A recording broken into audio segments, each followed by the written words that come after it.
নওগাঁর পোরশা উপজেলার নিতপুর দারুস-সুন্নাহ ফাজিল মাদ্রাসায় ২০২৬ সালের দাখিল ও আলিম পরীক্ষার্থীদের বিদায় ও দোয়া অনুষ্ঠান অনুষ্ঠিত হয়েছে।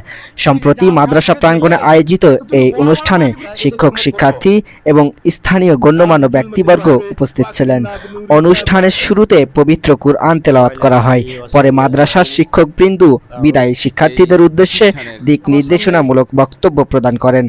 বক্তারা শিক্ষার্থীদের নৈতিকতা, শৃঙ্খলা ও অধ্যবসায়ের মাধ্যমে ভালো ফলাফল অর্জনের আহ্বান জানান। বক্তারা আরও বলেন, চলতি বছরে দাখিল ও আলিম পরীক্ষা নকলমুক্ত পরিবেশে অনুষ্ঠিত হবে, তাই শিক্ষার্থীদের এখন থেকেই মানসিকভাবে প্রস্তুতি নেওয়ার পাশাপাশি নিজ যোগ্যতার উপর আস্থা রেখে পরীক্ষার প্রস্তুতি গ্রহণ করতে হবে। অনুষ্ঠানে শিক্ষকরা শিক্ষার্থীদের নিয়ে স্মৃতিচারণ করেন এবং তাদের উজ্জ্বল ভবিষ্যৎ কামনা করেন। শেষে দাখিল ও আলিম পরীক্ষার্থীদের সফলতা কামনায় বিশেষ দোয়া ও মোনাজাত অনুষ্ঠিত হয়। দোয়ায় শিক্ষার্থীদের নেক হায়াত, পরীক্ষায় ভালো ফলাফল এবং দেশ ও জাতির কল্যাণে কাজ করার তৌফিক কামনা করা হয়। পুরো অনুষ্ঠানটি আবেগঘন পরিবেশে সম্পন্ন হয় এবং শিক্ষার্থীদের মাঝে নতুন উদ্দীপনা সৃষ্টি করে। গোলাম কিবরিয়া, পোরশা, নওগাঁ।